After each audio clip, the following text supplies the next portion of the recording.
Assalamualaikum warahmatullahi wabarakatuh. Jumpa lagi bersama kami di Neko Hidroponik. Di sini saya akan jelasin bagaimana kita menggunakan dan merawat pH meter kita agar bisa berfungsi dengan baik dan bisa dipakai dalam jangka waktu yang cukup lama. Namun sebelum saya jelasin, saya mengucapkan banyak terima kasih kepada sahabat Neko Hidroponik yang sudah subscribe channel ini sehingga hampir mencapai 2000, dan saya berharap dukungan kepada sahabat Neko Hidroponik untuk tetap mensubscribe channel ini bagi yang belum subscribe, agar channel ini bisa memberi edukasi tentang hidroponik sebanyak-banyaknya, dan kami ingin berbagi ilmu pengetahuan tentang hidroponik kepada sahabat Neko Hidroponik agar bisa mengembangkan pertanian hidroponik ke seluruh Indonesia. Dan ini harapan kami, sehingga ilmu-ilmu yang kami bagikan kepada sahabat Neko Hidroponik bisa bermanfaat bagi banyak orang. Oke, jangan lupa subscribe, like, dan share video ini ke teman-teman Anda atau sahabat dan keluarga Anda agar video ini bisa memberi manfaat kepada banyak orang. Salam hijau, salam pertanian.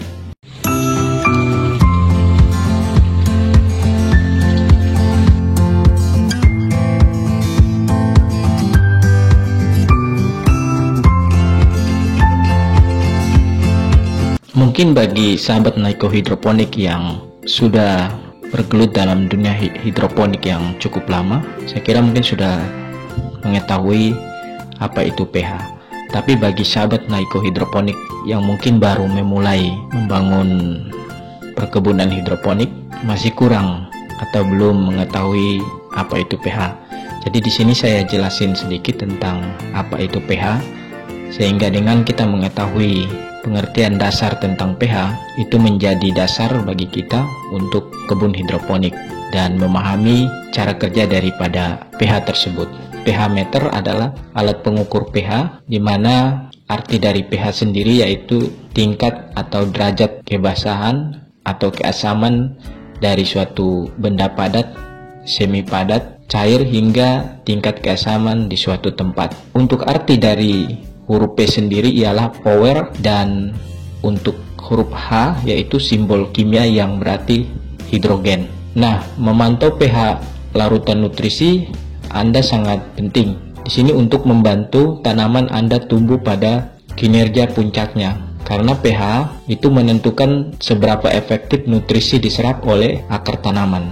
Nah, kalau kita lihat secara sederhana, itu pH bisa disebut dengan mengukur seberapa asam dan basah dari suatu nutrisi atau air yang ada pada perkebunan hidroponik kita.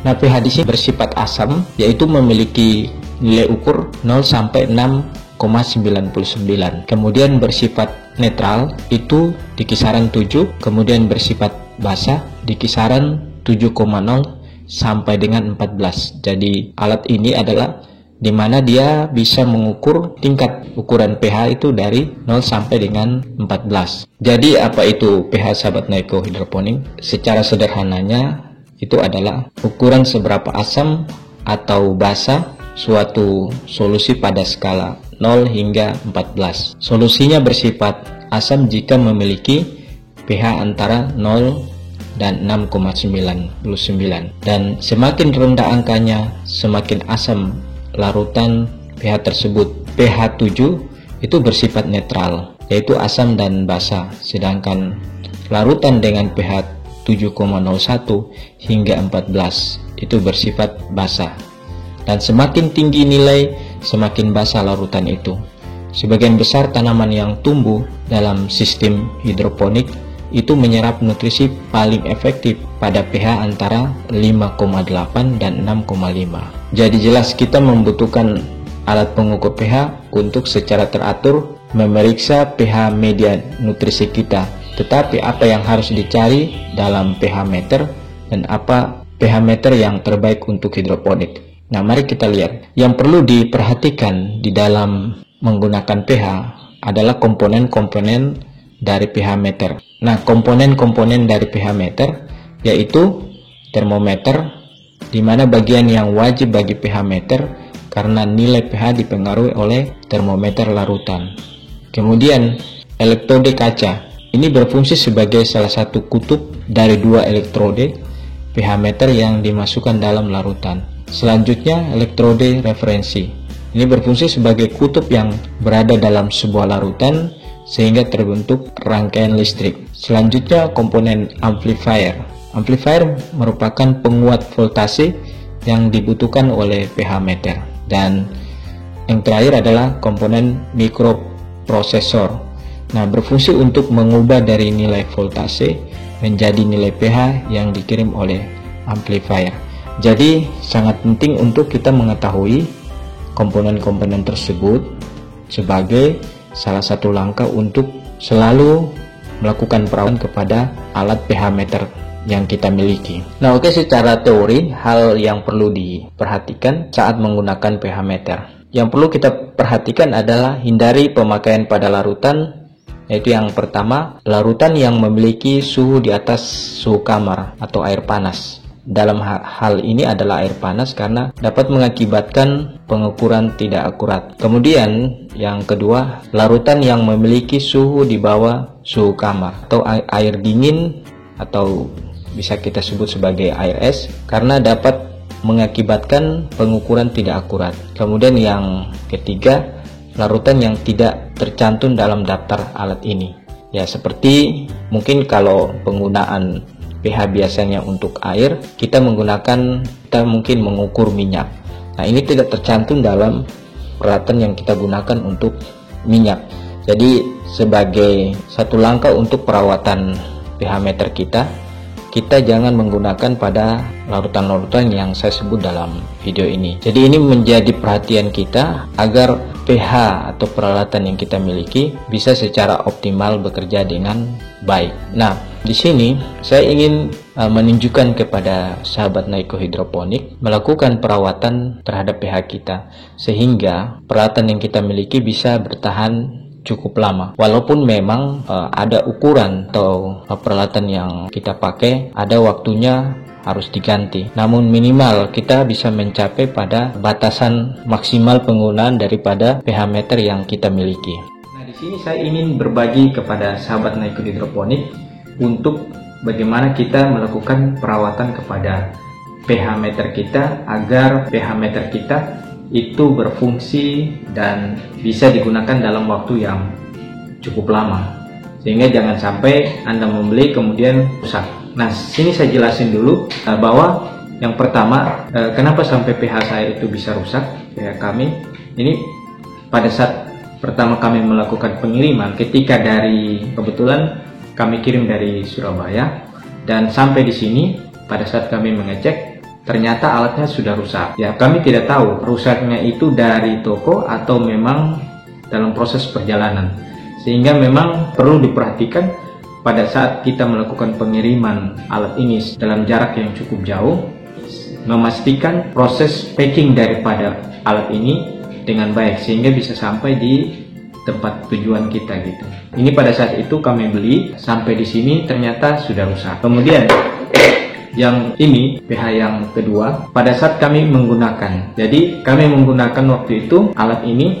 Nah, ternyata pada saat kami menggunakan ini tercelup dalam air. Nah, di dalam pH Anda bisa lihat, nanti saya tunjukkan dalam monitor. Di sini ini terletak namanya sensor elektrodanya. Jadi sensor elektrodanya itu berada pada posisi bagian bawah seperti ini. Bola kaca ini, jadi seperti bola kaca ini, dan ini batang yang mengukur daripada pH kita. Jadi alat ini berfungsi untuk mengukur larutan asam atau basa di dalam nutrisi kita. Nah, untuk menjaga pH kita atau peralatan untuk menjaga alat pH kita tetap berfungsi dengan baik, yang perlu Anda perhatikan selain penjelasan di video tadi, perlu Anda perhatikan adalah sensornya. Pada saat kita menggunakan untuk mengukur larutan pH kita, setelah kita gunakan sebaiknya jangan menyentuh jangan menyentuh bola kaca ini atau sensornya dengan jari tangan kita, atau kita membersihkan dengan jari tangan kita. Usahakan jangan sampai kita menggunakan ini, karena ini nanti akan mempengaruhi kita pasti di ujung jari kita ini terdapat lemak-lemak yang nantinya akan menempel ke bola tersebut, bola kaca ini, sehingga menyebabkan keakuratan dari perhitungan kita itu bisa saja tidak akurat, disebabkan karena lemak atau minyak yang ada pada tangan ini menempel di bola kaca yang ada pada alat pengukur pH. Menjaga pH kita cukup melakukan penyucian saja. Jadi setelah kita cuci, kemudian kita rendam dia dengan air netral seperti air biasa. Kita usahakan jangan kita menyentuh dengan jari kita. Nah, ini bisa menyebabkan alat cepat rusak. Jadi saya sarankan kepada sahabat Naiko Hidroponik, kalau bisa pada saat kita menggunakan alat ini, jangan disentuh dengan tangan kita pada bola kaca ini. Jadi kita cukup menggunakan air yang netral seperti ini, kemudian kita kocok alat ini pada air yang netral tadi. Tujuannya untuk membersihkan zat-zat atau larutan nutrisi yang ada menempel pada alat tersebut, terutama pada bola kaca ini. Jadi dikocok-kocok seperti ini. Nah, untuk perawatan saya kira seperti itu saja. Nah, tadi saya belum jelaskan masalah untuk proses kalibrasi.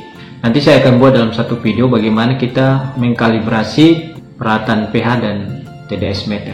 Nah, sekedar informasi di sini ada. Jadi pada saat kita membeli, kita dapat obeng seperti ini, obeng kecil.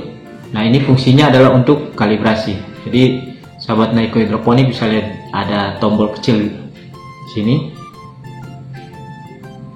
Nah, ini tujuannya untuk